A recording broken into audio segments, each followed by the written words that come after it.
ಎಷ್ಟು ದಿನ ತೆಗೆದಿಟ್ಟರೂ ಅಕ್ಕಿಯಲ್ಲಿ ಅಥವಾ ರೈಸಲ್ಲಿ ಹುಳ ಆಗಬಾರ್ದಾ? ಹಾಗಾದರೆ ನನ್ನ ಇವತ್ತಿನ ಈ ವಿಡಿಯೋ ನೋಡಿ. ಹಲೋ ನಮಸ್ತೆ, ಹೇಗಿದ್ರೆಲ್ಲರೂ?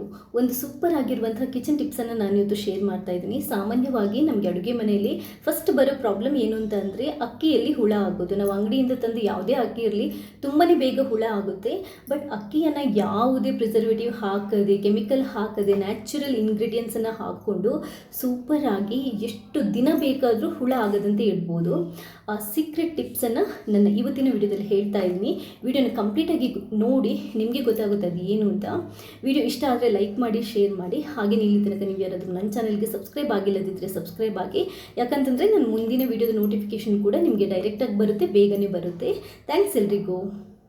ಯಾವುದೇ ಕೆಮಿಕಲ್ ಪ್ರಿಸರ್ವೇಟಿವ್ಸ್ ಹಾಕದೆ ಅಕ್ಕಿಯನ್ನು ತುಂಬ ದಿನ ತನಕ ಹುಳ ಆಗದ ರೀತಿಯಲ್ಲಿ ಹೇಗೆ ಸ್ಟೋರ್ ಮಾಡಿಡೋದು ಅನ್ನೋದನ್ನು ಇವತ್ತಿನ ವಿಡಿಯೋದಲ್ಲಿ ನಾನು ಹೇಳ್ಕೊಡ್ತಾ ಇದ್ದೀನಿ.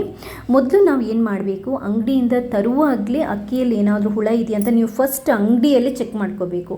ತಂದ ನಂತರ ಒಂದ್ಸರಿ ಅದನ್ನ ಹರಡ್ಬಿಟ್ಟು, ಯಾವುದಾದ್ರೂ ತಟ್ಟೆಗೆ ಹರಡ್ಬಿಟ್ಟು ಅದರಲ್ಲಿ ಏನಾದರೂ ಕಸ ಕಡ್ಡಿ ಇದ್ದರೆ ಅದನ್ನ ಆರಿಸ್ಬಿಡಿ. ಇವಾಗ ಒಂದು ನಾವು ಈ ಕಹಿ ಬೇವಿನ ಎಳೆ ಇದೆಯಲ್ಲ, ಅದರಲ್ಲಿ ಇನ್ನೊಂದು ಮೆಣಸು ಮತ್ತು ಬೆಳ್ಳುಳ್ಳಿ ಹಾಕಿ ಅಕ್ಕಿಯನ್ನು ತುಂಬ ದಿನ ತನಕ ಹೇಗೆ ಹುಳ ಆಗದಾಗೆ ಇಡೋದು ಅನ್ನೋದನ್ನು ನೋಡ್ಕೊಳ್ಳೋಣ.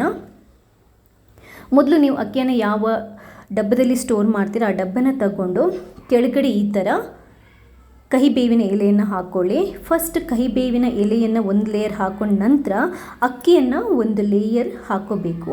ಅದಾದ ನಂತರ ಮತ್ತೆ ಒಂದು ಸ್ವಲ್ಪ ಕಹಿಬೇವಿನ ಎಲೆಯನ್ನು ಹಾಕ್ಕೊಂಡು ಅದಾದ ನಂತರ ಮತ್ತೆ ಇನ್ನೊಂದು ಲೇಯರ್ ಅಕ್ಕಿಯನ್ನು ಹಾಕೋಬೇಕು. ಅದಾದ ನಂತರ ಮತ್ತೆ ನಿಮಗೆ ಎಷ್ಟು ಇರುತ್ತೆ ಅಕ್ಕಿ ಅದರ ಮೇಲೆ ಡಿಪೆಂಡ್ ಆಗಿರುತ್ತೆ. ರೈಸನ್ನು ಹಾಕಿಬಿಟ್ಟು ಒಂದು ಲೇಯರ್ ರೈಸ್, ಒಂದು ಲೇಯರ್ ಕಹಿಬೇವಿನ ಎಲೆ ಈ ಥರ ಹಾಕ್ಕೊಂಡು ಸ್ಟೋರ್ ಮಾಡ್ಕೊಂಡು ಇಡ್ಬೋದು. ಇದು ಒಂದು ಟಿಪ್ಸ್. ಇನ್ನೊಂದು ಬೆಳ್ಳುಳ್ಳಿ ಮತ್ತು ಮೆಣಸಿನಕಾಯಿ ಹಾಕ್ಕೊಂಡು ಹೇಗಿಡೋದು, ಇದು ಕೂಡ ಸೇಮ್ ಪ್ರೊಸೀಜರ್.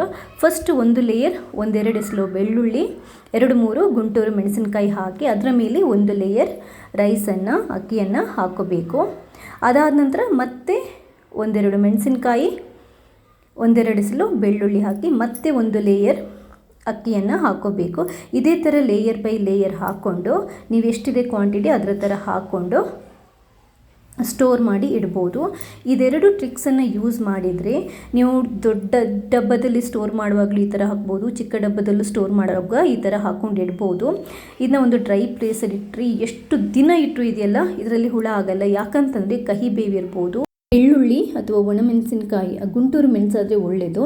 ಅದರ ಘಾಟಿರುತ್ತಲ್ವ, ಆ ಘಾಟಿಗೆ ಯಾವುದೇ ಹುಳ ಅಥವಾ ಏನಾದರೂ ಗುಗ್ಗುರು ಅಂತಾರಲ್ವ ಅದು ಯಾವುದೂ ಬರಲ್ಲ. ತುಂಬಾ ಚೆನ್ನಾಗಿ ನಾವು ಎಷ್ಟು ದಿನ ಬೇಕಾದರೂ ಈ ಥರ ಮಾಡಿ ಇಡ್ಬೋದು. ಇವತ್ತಿನ ಈ ವಿಡಿಯೋ ನಿಮ್ಗೆ ಇಷ್ಟ ಆಗಿದ್ದಲ್ಲಿ ಲೈಕ್ ಮಾಡಿ, ಹಾಗೆಯೇ ಶೇರ್ ಮಾಡಿ. ನನ್ನ ಮುಂದಿನ ವಿಡಿಯೋದಲ್ಲಿ ಇನ್ನೊಂದು ಸೂಪರ್ ಅಡುಗೆ ಟಿಪ್ಸ್ ಅಥವಾ ರೆಸಿಪಿ ಜೊತೆ ಬರ್ತೀನಿ. ಅಲ್ಲಿ ತನಕ ನೀವು ಯಾರಾದರೂ ನನ್ನ ಚಾನಲ್ಗೆ ಇಲ್ಲಿ ತನಕ ಸಬ್ಸ್ಕ್ರೈಬ್ ಆಗಿಲ್ಲದಿದ್ದರೆ ಸಬ್ಸ್ಕ್ರೈಬ್ ಆಗಿ ನನ್ನ ಈ ಪ್ರಯತ್ನನ ಸಪೋರ್ಟ್ ಮಾಡಿ. ಥ್ಯಾಂಕ್ಸ್ ಎಲ್ರಿಗೂ.